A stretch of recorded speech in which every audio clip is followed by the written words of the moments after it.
जय श्री श्याम दोस्तों, राधे राधे। एक ऐसा चमत्कारी उपाय मैं लेके आई हूँ खाटू श्याम बाबा का।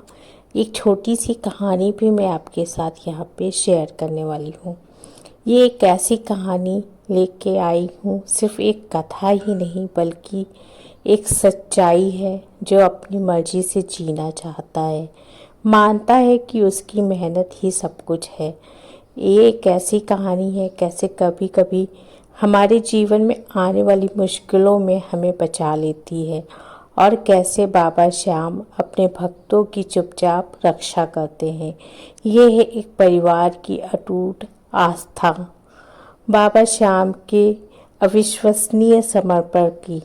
ये कहानी पंजाब के एक छोटे से शहर की में रहने वाले राजीव और उसकी पत्नी सुगंधा और उनकी बेटी काव्या की है।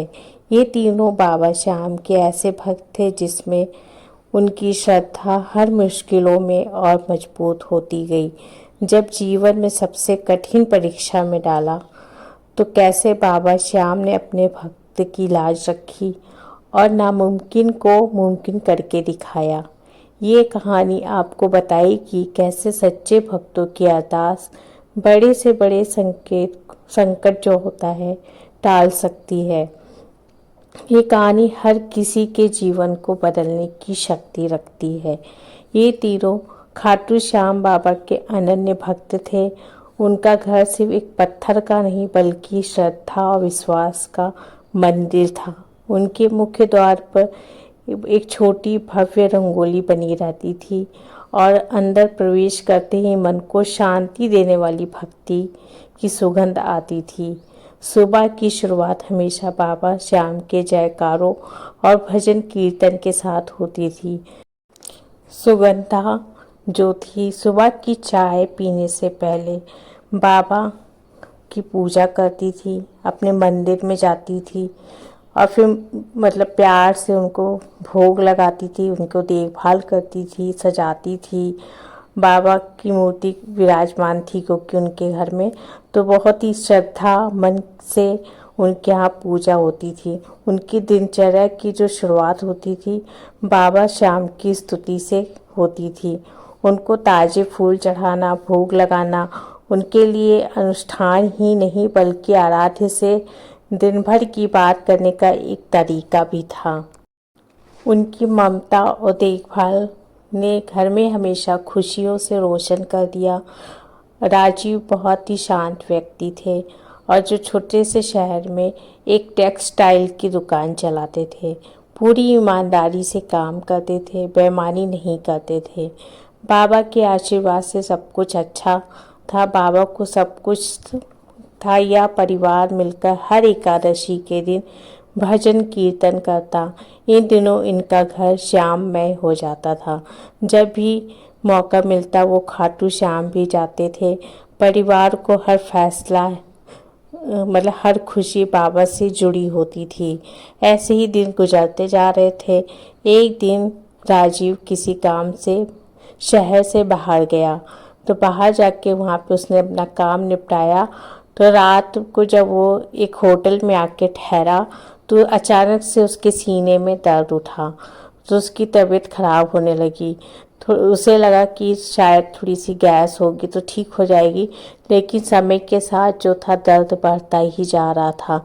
तो उसने किसी तरह हिम्मत करके अपनी पत्नी को फ़ोन किया और बताया कि ऐसा ऐसा लग रहा है। तो उसकी पत्नी ने सुगंधा ने कहा तुम वहीं रुको, मैं आती हूँ। आधी रात के समय अपने पड़ोस में जाके उनसे मदद मांगी और उनकी कार मांगी, तो कार उन्होंने दे दी। तो वो आधी रात को ही अपनी बेटी के साथ अपने पति के पास पहुंच गई और उसको वापस अपने शहर ले आई और फिर डॉक्टर को दिखाया तो दवाई से वो ठीक हो गए। लेकिन कुछ दिन ही बीते थे, फिर से अचानक उनको सीने में दर्द हुआ राजीव को। तो फिर उन्होंने उनके अपने शहर में हृदय स्पेशलिस्ट मतलब हार्ट जो स्पेशलिस्ट डॉक्टर होते हैं वहाँ पे नहीं थे। उन्होंने दूसरे बड़े शहर जाके वहाँ के डॉक्टर को दिखाया। डॉक्टर ने जब पूरा चेकअप किया और देखा तो रिपोर्ट्स जब सामने आई तो उसकी पत्नी को बुलाया, पूरी बात बताई कि आपके पति का जो हार्ट का जो ब्लॉकेज है 90% तक हो चुका है, तो आपको जल्द ही ऑपरेशन कराना पड़ेगा। डॉक्टर की बात सुन के सब सन्न हो गए कि अरे इतना अचानक से ये ऐसे कैसे हो गया।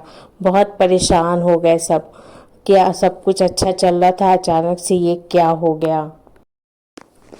सुगंधा को तो समझ में भी नहीं आ रहा था कि क्या करे। डॉक्टर ने बोला आपको जल्द ही फैसला लेना पड़ेगा, नहीं तो और भी मुश्किलें बढ़ने लगेंगी।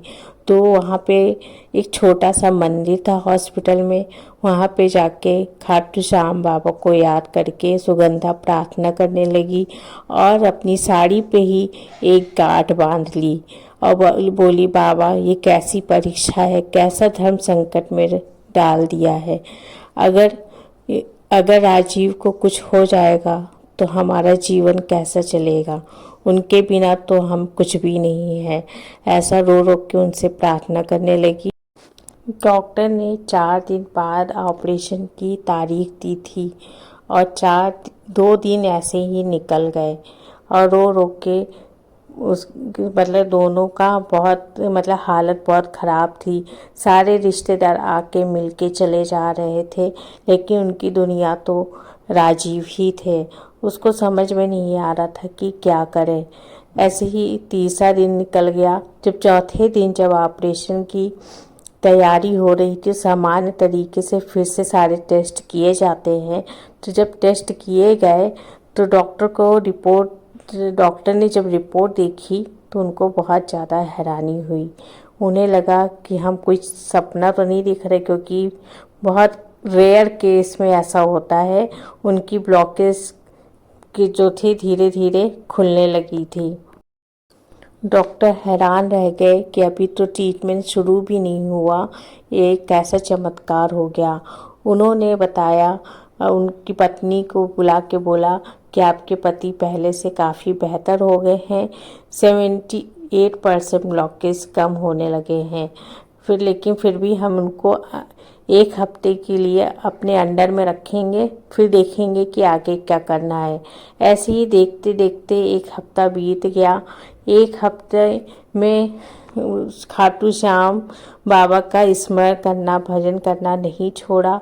अटूट जो विश्वास होता है सुगंधा ने बना के रखा। तो जब फिर से ऑपरेशन वाले दिन जब सारे टेस्ट नॉर्मली जब किए गए तो देखा पूरी तरीके से ब्लॉकेज हट चुका है, हार्ट में ऐसी कोई भी दिक्कत नहीं है कि ऑपरेशन करना पड़े। जब सुगंधा को बुला के डॉक्टर ने बताया कि अब तो ऑपरेशन की ज़रूरत ही नहीं है, सब कुछ नॉर्मल रिपोर्ट है। लेकिन बहुत आश्चर्य की बात है, ऐसा कैसे हो गया। वो अपने पति के पास गई, बोले खाटू श्याम बाबा ने चमत्कार कर दिया, हमको बचा लिया, हमारा परिवार उजड़ने से बच गया। खाटू श्याम बाबा के जयकारे करने लगे। जब सब परिवार अपने घर आ गए तो जो गांठ बांधी थी खाटू श्याम मंदिर में जाकर वो गांठ को खोली और बाबा को बहुत बहुत धन्यवाद दिया और पहले से भी और मजबूत खाटू श्याम बाबा के प्रति समर्पण हो गए और मजबूत विश्वास होता चला गया।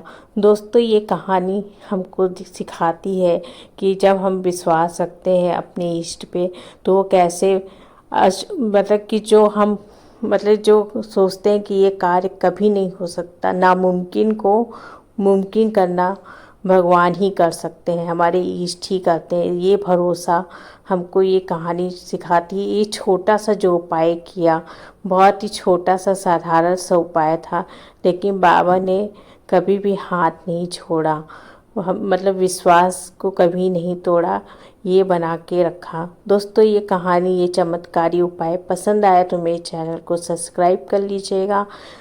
मिलते हैं नेक्स्ट वीडियो में। जय श्री राम, राधे राधे। हारे के सहारे खाटू श्याम हमारे।